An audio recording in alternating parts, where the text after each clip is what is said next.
അബ്രഹാമിന്. ഹല്ലേലൂയ. ആടുമാടും അതുപോലെ ദാസീദാസന്മാരും ഏറിയ പൊന്നും വെള്ളിയും എല്ലാം ഉണ്ട്. ആ വാക്യങ്ങൾ ഞാൻ എടുക്കില്ല, ഉണ്ടായിരുന്നു എന്ന് അവിടെ കാണാനായിട്ട് കഴിയുക. ലോകത്തിനോടുകൂടെ ഉണ്ടാകുന്ന പ്രശ്നങ്ങളൊക്കെ വരുമ്പോൾ ഏറിയ സമ്പത്ത് ഉണ്ടായിരുന്നു. ഈ സമ്പത്തും കൊണ്ടാണ് യാത്ര ചെയ്തത് അബ്രഹാം. അങ്ങനെ അബ്രഹാം തേജോമയനായ ദൈവം പ്രത്യക്ഷനായപ്പോ എല്ലാത്തെയും വിട്ടിട്ട് കാണിപ്പാനിരിക്കുന്ന ദേശത്തേക്ക് പോയി.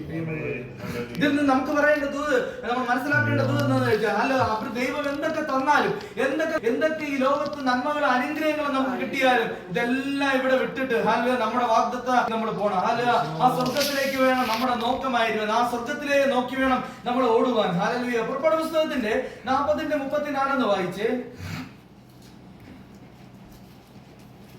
പുറപ്പാട് പുസ്തകം, അത് രണ്ടാമത്തെ പുസ്തകം,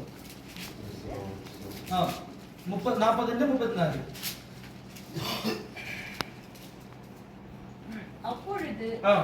அப்பொழுது ஒரு மேகம் ஆசாரிப்பு கூடாரத்தை மூடினது, கர்த்தருடைய மகிமை வாசஸ்தலத்தை நிரப்பிற்று. അവിടെ ദൈവത്തിന്റെ തേജസ് സമാഗമന കൂടാരത്തിൽ ഇറങ്ങി എന്ന് എഴുതിയിരിക്കുന്നു. ഹല്ലേലൂയ.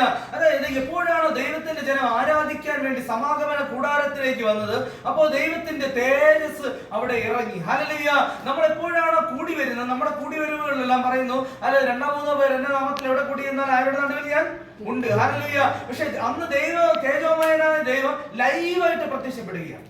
ലൈവായിട്ട് ദൈവത്തിന്റെ തേജസ് സമാഗമന കൂടാരത്തിൽ ഇറങ്ങുന്നത് കാണാനായിട്ട് കഴിയും. ഹല്ലേലൂയ.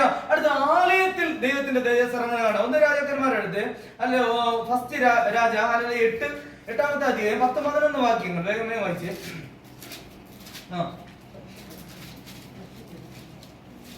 1 രാജാക്കന്മാർ 8-10-11. அப்பொழுது ஆசாரியர்கள் பரிசுத்த ஸ்தலத்திலிருந்து புறப்படுகையில் மேகமானது கர்த்தருடைய ஆலயத்தை நிரப்பிற்று. மேகத்தின் நிமித்தம் ஆசாரியர்கள் ஊழியம் செய்கிறதற்கு நிற்க கூடாமல் போயிற்று. ഹല്ലേലൂയ. അവിടെ ദൈവത്തിന്റെ തേജസ് ആലയത്തിലേക്ക് ഇറങ്ങിയപ്പോൾ പുരോഹിതന്മാർക്ക് ശുശ്രൂഷിക്കാൻ കഴിഞ്ഞില്ല. ഹല്ലേലൂയ. ആരാധന വെളിപ്പെട്ടപ്പോൾ ഇറങ്ങി വരാനായിട്ട് ഇടയായി തീർന്നു. ഹല്ലേലൂയ. പിന്നെ 2 ദിനവൃത്താന്തങ്ങളുടെ പുസ്തകം എടുത്ത് 2 നാളാകും 5:13-14. ഹല്ലേലൂയ. അവിടെ ആലയത്തിലും അവരുടെ ഉച്ചത്തിൽ പാടി ആരാധിച്ചപ്പോൾ ദൈവത്തിന്റെ തേജസ് ഇറങ്ങിയത് കാണാം.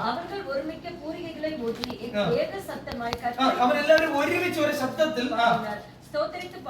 അവര് സ്തോത്രം ചെയ്ത് പാടി ആരാധിച്ചു, ഉച്ചത്തിൽ പാടി ആരാധിച്ചു.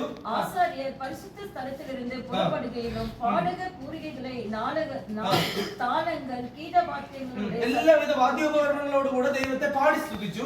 കർത്താവ് നല്ലവർ, അവർ കൃപ என்றுமுள்ளது. കർത്താവ് അങ്ങയുടെ ദയ എന്നുമുള്ളതെന്ന് പാടി സ്തുതിച്ചു. ദേവാലയം മേഘത്തിനാൽ നിറയപ്പെട്ടത്. കേട്ടോ, ദൈവത്തിന്റെ തേജസ് കൊണ്ട് ആലയം നിറയപ്പെട്ടതെന്ന് കാണാനായിട്ട് കഴിയും. ഹല്ലേലൂയ. എപ്പോഴാണ് ഉച്ചത്തിൽ പാടി സ്തുതിച്ചപ്പോൾ. ഹല്ലേലൂയ. പലപ്പോഴും പലരും ചോദിക്കാറുണ്ട്, ഈ പെന്തക്കോസ്തുകാർക്ക് മാത്രം എന്താണ് ഇത്രത്തോളം ശബ്ദം, എന്തിനിങ്ങനെ കിടന്ന് കീറി വിളിക്കണം, എന്തിനിങ്ങനെ കിടന്ന് ദൈവം എന്താ പൊട്ടനാണോ? ഹല്ലേലൂയ. എന്നെ കേൾക്കുന്ന പ്രിയമുള്ളവരെ, ദൈവം ഹല്ലേലൂയ കർത്താവ് പറയുന്നുണ്ട്, യേശു തന്നെ പറയുന്നുണ്ട്, എന്നെ ആരാധിക്കുന്നവർ എങ്ങനെ ആരാധിക്കണം? പൂർണ്ണാത്മാവോടും പൂർണ്ണ മനസ്സോടും പൂർണ്ണ ശക്തിയോടും ഉണ്ടായിരിക്കണം. അല്ലെ ബലമില്ലാതെ ജീവനില്ലാത്ത ആരാധനയിലൊന്നും ദൈവം പ്രസാദിക്കുന്നില്ല, കർത്താവ് ഇറങ്ങി വരുന്നില്ല. ഹല്ലേലൂയ. അപ്പൊ എപ്പോഴാണ് അവർ ശക്തമായിട്ട് ആരാധന അവിടെ വെളിപ്പെട്ടത്, ആലയത്തിൽ ആരാധന വെളിപ്പെട്ടപ്പോൾ